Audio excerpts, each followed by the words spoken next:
7 décembre 2023, à N'Djamena, au Tchad. Le ministre des Affaires étrangères hongrois rend visite à son homologue tchadien. Sur son compte Facebook, cette photo est publiée. En parallèle, la diplomatie tchadienne publie cette autre photo. La différence ? Cet homme, masqué et coiffé d'un chapeau vert, n'apparaît que sur la version tchadienne. Au fil de la journée, l'homme au chapeau vert apparaît sur d'autres images publiées au Tchad, mais jamais sur les images officielles hongroises. Sur cette vidéo, il semble même se cacher derrière un pilier. Qui est-il ? Et pourquoi la communication hongroise tente-t-elle de dissimuler sa présence ? Le Monde, en partenariat avec le média d'investigation Direct36, a pu déterminer qu'à au moins 5 reprises, cet homme a discrètement accompagné des délégations hongroises au Tchad et au Niger. Il s'agit en fait de Gáspár Orbán, fils du Premier ministre hongrois, Viktor Orbán.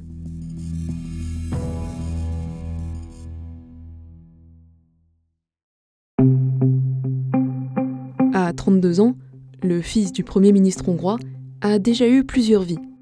Joueur de foot, travailleur humanitaire ou encore leader religieux. En 2019, un nouveau virage, il rentre dans l'armée. On n'entend quasiment plus parler de lui, à part qu'il obtient une bourse du gouvernement hongrois pour étudier dans l'académie des officiers de l'armée britannique, Sandhurst, au Royaume-Uni. C'est un privilège certain parce qu'il arrive de nulle part et il obtient ça tout de suite. Ça avait fait déjà scandale en Hongrie. Mais après ça, sa trace disparaît.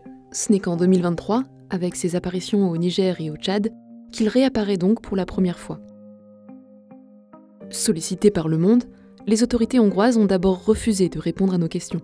Le lendemain, elles ont indiqué à un média proche du pouvoir que Gáspár Orbán avait bien été envoyé au Tchad en tant qu'officier de liaison. On ne sait pas quel était son rôle très précis dans ces moments-là. Des sources nous ont dit qu'il avait été crucial pour assurer notamment les contacts politiques au Tchad. C'est grâce à son amitié avec le fils du président nigérien, qui lui-même était ami avec le demi-frère du président du Tchad.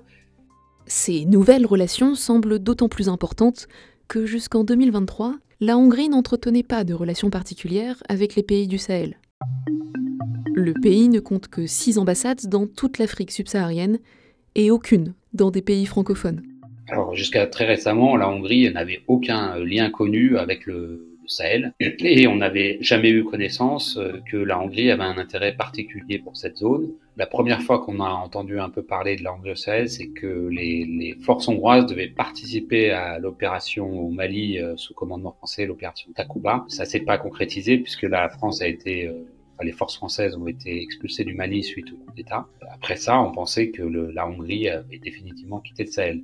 Sauf que depuis quelques mois, on a eu la surprise de voir que les Hongrois étaient à nouveau actifs au Sahel, mais cette fois-ci sur de la base bilatérale, c'est-à-dire sans passer par la France. Ils ont commencé à aller au Niger et après ils ont envoyé une mission diplomatique au Tchad. Et la première fois où c'est venu public, c'est que subitement en septembre, le Tchad a envoyé une lettre d'invitation à la Hongrie en demandant qu'elle envoie des forces militaires sur place. En octobre 2023, le gouvernement a annoncé vouloir déployer un contingent de 200 soldats au Tchad. Son objectif ? Renforcer la stabilité du Tchad et amoindrir les nouvelles vagues migratoires africaines qui nous menacent. Comme on le sait, Viktor Orbán est un opposant farouche à l'immigration, en particulier l'immigration illégale, et il estime qu'il faut être actif en Afrique, sur place, pour éviter les vagues migratoires vers l'Union européenne.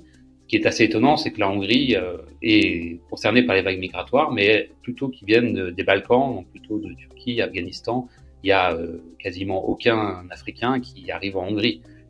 Donc du coup, cet argument laisse pour beaucoup de monde perplexe. Au-delà de la question migratoire, le Sahel a connu en 2023 une série de coups d'État et un bouleversement des influences étrangères.